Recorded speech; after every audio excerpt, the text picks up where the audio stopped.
Have you ever felt the very ground shifting beneath your career?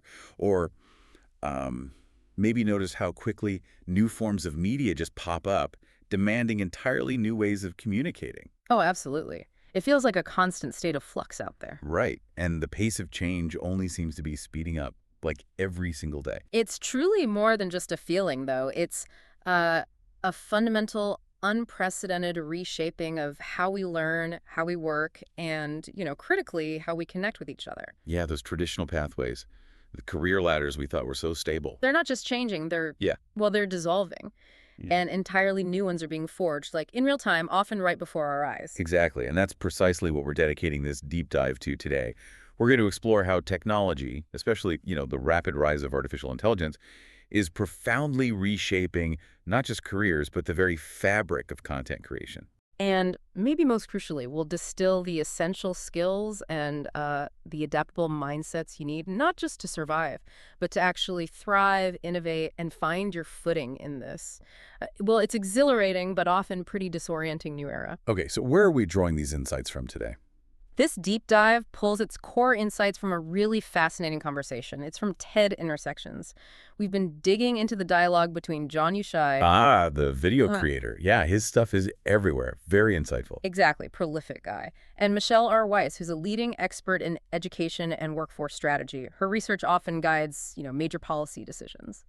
So a real blend then, practical experience and deep research. It's this incredible, almost unique blend. Yeah, you get the practical in the trenches experience from a super successful digital creative, John, combined with the rigorous data-driven academic research from Michelle. It's a rare and potent combination, honestly. It gives you both tactical advice and that kind of strategic foresight. Okay, let's unpack this. Our mission here, as always, is to distill their big insights into those concentrated nuggets of knowledge. Right. We want to pull out the most important facts, the surprising observations, and the genuinely practical, actionable takeaways. The goal is to help you understand what's truly important, what might be coming next, and how to navigate these seismic shifts effectively in your own professional life. Consider this your shortcut, maybe. Your shortcut to being informed and prepared. Yeah. Yeah, let's get started.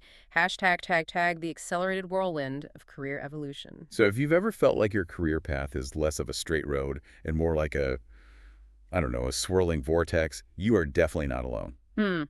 Yeah, a vortex sounds about right sometimes. Michelle R. Weiss kicks us off right away with some truly striking stats, almost dizzying, really, about job changes. Right, she talks about the boomers first. Yeah, older baby boomers, by the time they retired, averaged about 12 job changes over their entire careers, which, that's already a lot, isn't it? 12 jobs, yeah, that's significant. Different roles, companies, maybe even industries. But here's where it gets wild. What she projects for younger generations. It escalates incredibly quickly.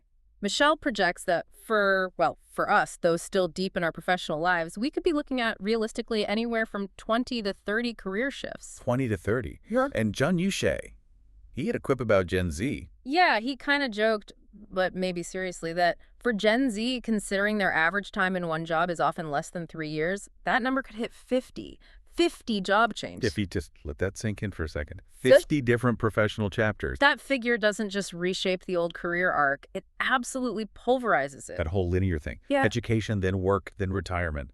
It feels so quaint now. It's completely upended. By exponential tech advancements, global connection, the speed industries transform, it's just not a feasible path for many anymore. So what replaces it if that old model is broken? Well, this brings us to the core implication. The old model isn't just obsolete, it's insufficient. Michelle introduces what she calls a continuous learn-earn cycle. Learn. And this isn't just a temporary buzzword, It's the new unending reality. Continuous, often self-directed learning. It's no longer a luxury, not a nice to have. It's become paramount, like a necessity. A non-negotiable necessity, just for progressing, staying relevant, avoiding obsolescence. The shelf life of some tech skills is down to 2 or 3 years now. Wow, so if you're not actively learning. You're not just standing still, you're actively moving backwards. It's a constant sprint, and the track keeps shifting under your feet. But here's the catch, right? Michelle points this out as a huge challenge. A really significant systemic challenge. We currently, as a society, lack the robust infrastructure. the architecture to really facilitate this seamless, lifelong, learn-earn education. What does that mean practically? It means individuals are often left to navigate this incredibly complex, shifting landscape pretty much on their own, trying to piece together their learning from all over the place. And the risk is? The risk is, regrettably, many capable people are potentially falling through the cracks because those support systems, accessible training, career counseling, reskilling pathways, they just aren't widely available yet. So the responsibility falls on? The onus for the immediate future is very much on you, the individual. You have to be proactive, resourceful. Which leads us to the next big question. How do individuals make these pivots successfully, especially without that systemic support? John Uche offers a really compelling case study here, his own journey. From corporate giants to independent creator, right? Instagram, YouTube. Exactly. Dream jobs for many. Yeah. Then he makes this audacious leap to become a massively successful independent creator. On paper, it looks like a monumental shift, almost impossible. It really does seem like a huge leap. But he breaks it down, doesn't he? He does, and it's deeply insightful. He explains it wasn't about abandoning everything he learned. It was about recognizing and leveraging transferable skills. Like what specifically? Well, for instance, in corporate roles, he learned invaluable lessons. How to talk effectively to brand sponsors, understanding their marketing budgets, their ROI expectations, what value they needed back. Okay, understanding the business side. And honing his communication skills in high-stakes settings. Persuasive communication. So how did that transfer from a boardroom to a camera? That's the fascinating part. The context changed dramatically, right? Boardroom table versus camera lens. But the core skill sets remained incredibly valuable, almost surprisingly so. He talks about packaging skills. Yeah, the art of packaging. Taking his understanding of a brand's needs and translating that into, say, a compelling pitch deck for a sponsorship deal for his show. Ah, so even making a PowerPoint deck became a transferable skill. Exactly. It shows that seemingly niche corporate skills, strategic presentation, client communication are deeply transferable and powerful in totally new domains. And Michelle Wise mentioned her own pivot, too. She did. From the rigorous academic world to more dynamic content production, it just highlights that these big shifts aren't just common. They're often driven by recognizing those underlying abilities beneath the job title. #tag the evolving craft of engaging communication. Okay, so moving from career evolution to how we actually, well, communicate value in this new world. Yeah. John Uche has a clear philosophy here. A really clear, almost foundational philosophy. Right. It's all about the powerful combination of experience and entertainment. Experience and entertainment, not one or the other. No, it's core, indispensable. He elaborates compellingly on why content often falls flat without both. How so? Well, think about it. You might have people with incredible experience, brilliant academics, seasoned experts, but they often struggle to package it entertainingly. So the valuable insights get lost. Yeah. They feel dry. Exactly. Inaccessible. Or as John puts it, they just fall flat, lose the audience immediately. And the other side? Pure entertainment. Pure entertainment is fine for escapism. We all need that. But without some substance, some genuine experience grounding it, it's hard to sustain interest long term or provide lasting value beyond just amusement. So magic is in the mix. It's the alchemy, yeah. Integrating both.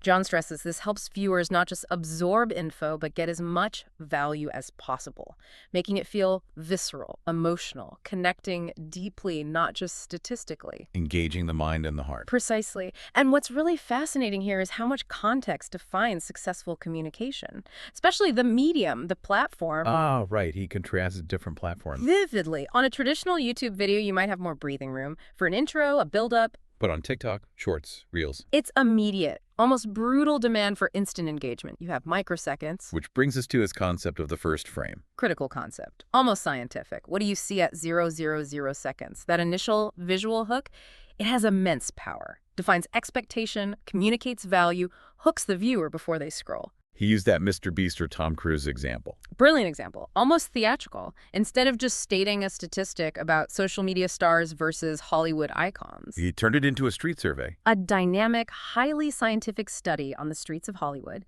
He meticulously designed a poster to optimize that 0-second experience. Held it up, mic in hand, asking people directly, who are these two? That makes it so much more relatable. Human. Totally. And it transformed an abstract idea about media trends into this engaging, often funny interaction. And the results were so telling. The generational divide was stark, wasn't it? Absolutely fascinating. Gen Z often didn't recognize Tom Cruise or Tom Hanks, but instantly knew Mr. Beast, Logan Paul. Older generations, quick on the Hollywood legends, clueless about the digital stars. It just perfectly shows that shift in cultural relevance. Who holds attention now? Exactly. It shows precisely who holds sway over different demographics, all driven by these platforms. It's a striking example of knowing your audience and platform inside out. Now, shifting slightly, Michelle Weiss brought up a concern: the digital paradox. A significant concern, yeah. In a world saturated with platforms promising connection, she worries we're actually spending more time thinking more about ourselves. Leading to more narcissism, less empathy. That's the troubling trend she points to: rising narcissism, declining empathy rates. Paradoxical, isn't it? And John Uche connected this to algorithms. Powerfully. He pointed out that the algorithms powering our feeds are inherently designed to create echo chambers. Feeding us more of what we already like, what we believe. Right, reinforcing existing perspectives and inadvertently diminishing our exposure to different viewpoints, challenging ideas, alternative experiences.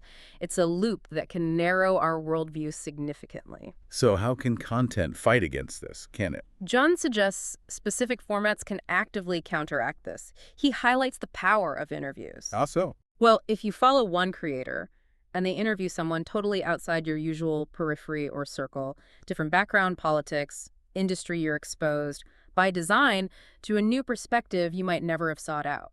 And man-on-the-street content, too. Incredibly powerful for the same reason. It brings diverse, often raw, unexpected voices right into your feed, potentially poking a needle in that bubble, challenging assumptions non-confrontationally. It's about creating those small moments of expanded perspective. Tiny cracks in the echo chamber. John gave that simple example, showing a Gen Z person a Walkman or a cassette tape. Right, something small, but it offers a tangible link to another time. Exactly. It offers a new perspective, fosters understanding, maybe empathy across generations. These seemingly minor interactions can be powerful bridges in our siloed digital world, reminding us there's more beyond our bubble. Hashtag essential skills for the modern workforce. Okay, all this rapid change, it demands a fresh look at the skills that really matter now. Michelle Weiss makes a crucial argument here. A foundational argument, really. It's not either or between hard technical skills and soft humanist skills, that binary thinking, obsolete.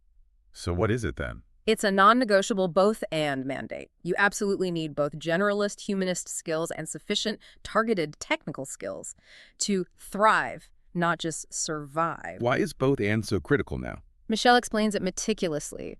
Technical skills give you the expertise to engage with the material, operate the tools, handle the data, the what and the how to. Okay, the functional part. But human skills, critical thinking, systems thinking, emotional intelligence, empathy, they dictate how we effectively apply that knowledge, especially with new tech emerging constantly. So the human skills guide the technical skills. They dictate how you interact, how you apply it. Without the sophisticated how, the raw technical what is far less effective, less resilient. They're symbiotic, really. John Uche's own journey illustrates this perfectly, doesn't it? The value of hard skills even in creative work. Absolutely. Even as an independent creator, he directly draws on technical skills from his corporate days. It shows how foundational they are, even for seemingly purely creative roles. They become the bedrock for innovation. Can you give those examples again? They were quite specific. Sure. Learning Photoshop from his boss, Ross Warren, that wasn't just checking a box. It became a direct asset. Designing clickable YouTube thumbnails, giving precise visual direction to his team later. So it gave him a common language for collaboration? Exactly. A precise language. Eliminated guesswork. And similarly, watching his colleague, Peter Shields, master PowerPoint, that wasn't just about slides. It enabled John to create professional, persuasive decks for pitching sponsors, brand deals. The whole packaging of the deck became a technical skill itself. A vital technical skill, yeah. Visual narrative, data viz, strategic flow. It directly translated into his independent career, understanding the craft of communication in every medium. And his approach. He called himself a sponge. A deliberate approach, being an absolute sponge. Actively, almost aggressively, absorbing technical skills from everyone around him. It reinforces how powerful that informal learning within organizations can be. It's not just about formal training then. Not at all. It's paying attention, asking questions, volunteering, seeking out knowledge from those who have it. A mindset of perpetual learning from everywhere. Okay, so hard skills are foundational.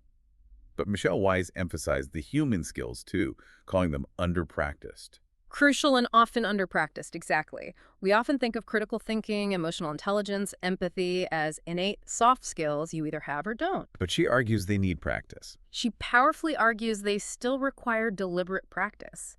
Sophisticated, intentional practice to become refined and effective, like mental muscles that weaken without use. That's a really key point. It's not enough just to have them. You need to hone them.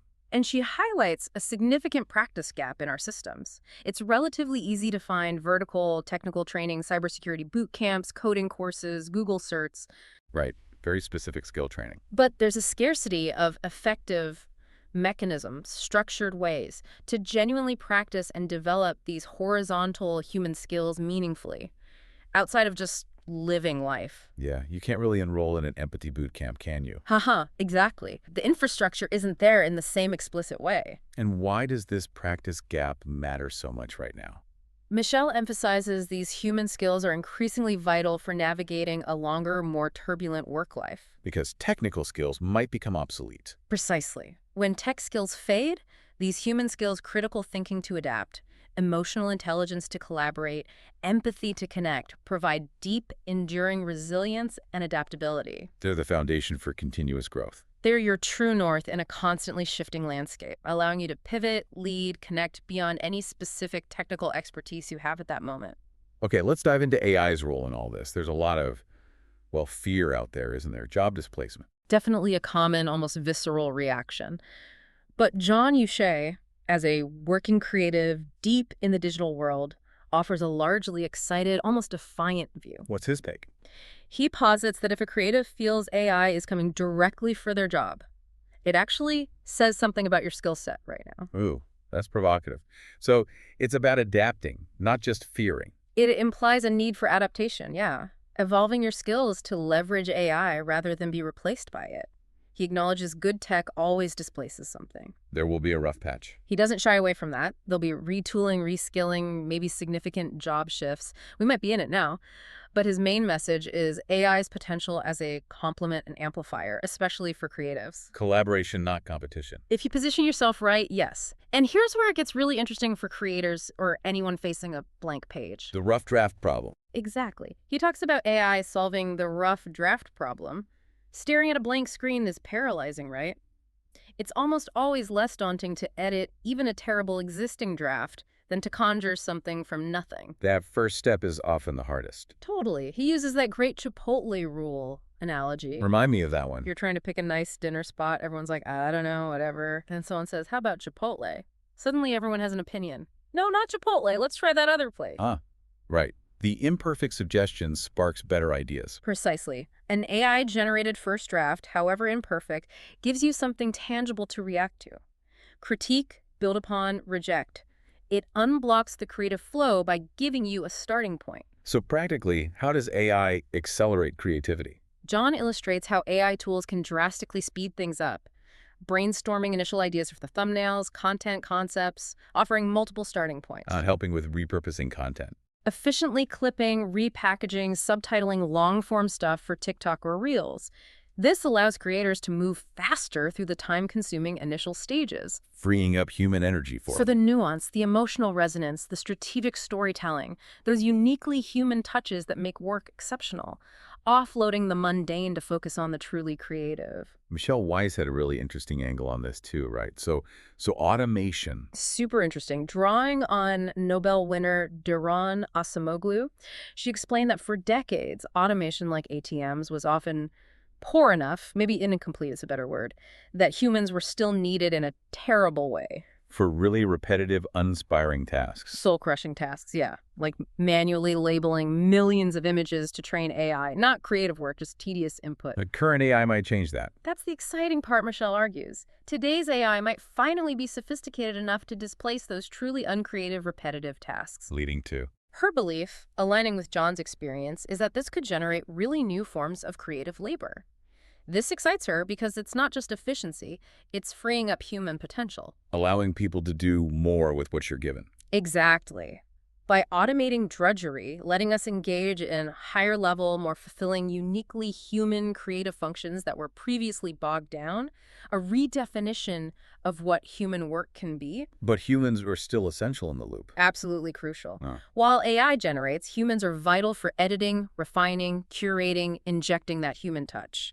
As Michelle notes, AI output is not going to be exactly what's needed. It lacks nuance, content. Nuance, emotional depth, cultural context, yeah. This highlights the ongoing critical need for human oversight, judgment, and refined technical skills to leverage AI effectively. So it's a partnership. The human provides the creative direction, the quality control. The irreplaceable spark of originality. The human editor becomes the master craftsman, essentially. Hashtag tag the individual's role in a systemic shift. So we keep coming back to this lack of systemic infrastructure for continuous learning and career adaptation. Michelle Weiss really hammered this point. She did. Because our systems aren't set up for seamless lifelong learning and mobility, many talented people are still falling through the cracks. Which leads to a pretty stark conclusion about who's responsible right now. Yeah, her conclusion is quite pragmatic. In the near term, the primary onus is on us, as individuals, to actively navigate this evolving landscape. Meaning taking ownership. Proactive ownership. Figuring out for yourself how to surface and articulate our skills. Clearly identify your competencies, often the implicit ones. And them. Then, maybe even more crucially, how to translate them into the language of the job market. Make your unique value proposition understandable and compelling to employers. It's a significant individual lift. And it's more than just listing skills on a resume. Much more. Michelle emphasizes the challenge, but also the opportunity of storytelling and translation about our hidden skills, those intangibles. Like adaptability, problem solving. Exactly. We need to build a compelling narrative around those things, making them explicit and persuasive to employers who might not immediately see the direct link. Now, Michelle also offered some really practical advice for younger workers, right? Especially if their first job isn't the dream job. Really practical, empathetic wisdom. She advises, we don't have to sort of search for that higher lofty calling right away, or put immense pressure on that first job. Which is a huge pressure point for new grads. Totally. Her point is, sometimes we can work with purpose, even when our work doesn't feel purposeful in that grand sense. That feels liberating, actually. It is. It frees you from needing that first role to be perfect. Instead, focus intently on learning, skill development, growth, wherever you are. Find the purpose in the work, not necessarily of the work. Exactly. Every role, even a temporary one, can be a crucible for developing valuable skills, building a network, refining your professional character. Now, while individual effort is key, Michelle also mentioned other factors: luck, networks. She provided important nuance, yeah. Successful pivots often involve a mix of fortune, luck, your network, all these things kind of coming together in a beautiful way. It acknowledges external factors matter. Which raises a bigger question. A critical societal question she poses. How do we make these vital social and professional networks, these powerful connections, more available to people who don't currently have access due to background, geography, whatever? It points to a broader societal need for equitable access. A huge challenge of equitable access to opportunity, definitely. And John Yushai echoed the value of networks, but also structured learning from organizations. Strongly echoed that. He stressed the often underappreciated value of early experience within a team or system. His time at YouTube, Instagram, it wasn't just about content trends. It was about process, management. Practicalities, how to run a team, manage diverse people, conduct effective meetings, agendas, notes, action items, the nuts and bolts. Skills a solo creator might miss. Completely miss out on. Structured organizations teach process, operational efficiency, collaboration in ways that are hard to replicate alone. He learned the importance of documentation for repeatable tasks, crucial for scaling anything. That structured learning environment provides something unique. Immensely valuable, even if you eventually go independent. Hashtag tag tag cultivating a resilient mindset. Okay, in this whirlwind of change, mindset is everything, isn't it? John Yushai had that interesting hot take on imposter syndrome. Really interesting, almost provocative take. He acknowledges the common feeling. The more you learn, the more you realize how much you don't know, which can feed imposter syndrome. That feeling you're faking it. Right. But then he introduces reverse imposter syndrome. Reverse imposter syndrome. How does that work? As you gain real expertise, you inevitably see inexperienced people being very certain, but spouting outdated or wrong info, seeing that disconnect. It actually builds your confidence. Paradoxically, yes. When you see clear misinformation presented with conviction, it can build your courage to step up and share what you genuinely know, because you see the gap that needs filling. That's a powerful psychological flip. For John, seeing bad advice online about content creation, despite his insider experience at YouTube and Instagram, became a big motivator. He realized, wait, I actually do have unique insight here. It gave him the confidence to start sharing. The decisive confidence, yeah. And Michelle Weiss shared her own imposter story, too. As a new professor, despite years of grad school... She knew her subject but didn't know how to teach. Exactly. Knew the what, not the how. It highlights that universal vulnerability in new roles, the constant learning curve, even for experts. Which leads to a deeper point about approaching knowledge itself. Michelle's Malcolm Gladwell anecdote. A fantastic anecdote. Gladwell revising his stance on the tipping point and adopting the phrase, "This is what I believe today, now, to be true." Those qualifiers are key. Today, now, to be true. It's such profound wisdom. It encourages intellectual humility, acknowledges knowledge is dynamic, complex, always evolving. It gives you permission to learn, update your understanding, even change your mind. Explicit permission, without needing to be permanently certain. That intellectual fluidity, that comfort with evolving truth. It's absolutely key to resilience. Permission to be a perpetual learner. And finally, John Uche's emphasis on the beginner's mind. A core mindset for him, connecting with and respecting the beginner. He uses that principle from journalists Cleo Abram and Johnny Harris. Never underestimate the viewer's intelligence, but never overestimate the amount of context they have. Deceptively simple, profoundly impactful. How does he apply it? He always strives to be connected to the beginner. When explaining something complex, he pushes himself. Can he distill it for a complete novice, clearly, simply, without dumbing it down? If he can't, he feels he's losing touch. Losing touch with his audience, maybe even his own understanding. It forces constant reevaluation of clarity. And this isn't just for creators. Not at all. Vital for anyone communicating complex ideas. Business leaders, educators, experts. Respect their intelligence, but take responsibility for providing the foundational context. It's that balance, challenging them while supporting them. The delicate, empathetic balance, elevating their understanding, not just dictating info. Wow. So we've really covered a lot of ground today, unpacking these insights from John Uche and Michelle R. Weiss. It's been quite a journey, seeing how career change is accelerating, forcing us into that constant learn-earn cycle. And exploring that essential blend, technical skills and those crucial human skills like empathy, critical thinking, indispensable for thriving. We looked at AI too, not just as a threat, but as a potential amplifier, a creative complement, solving that rough draft problem, maybe even creating new forms of creative labor.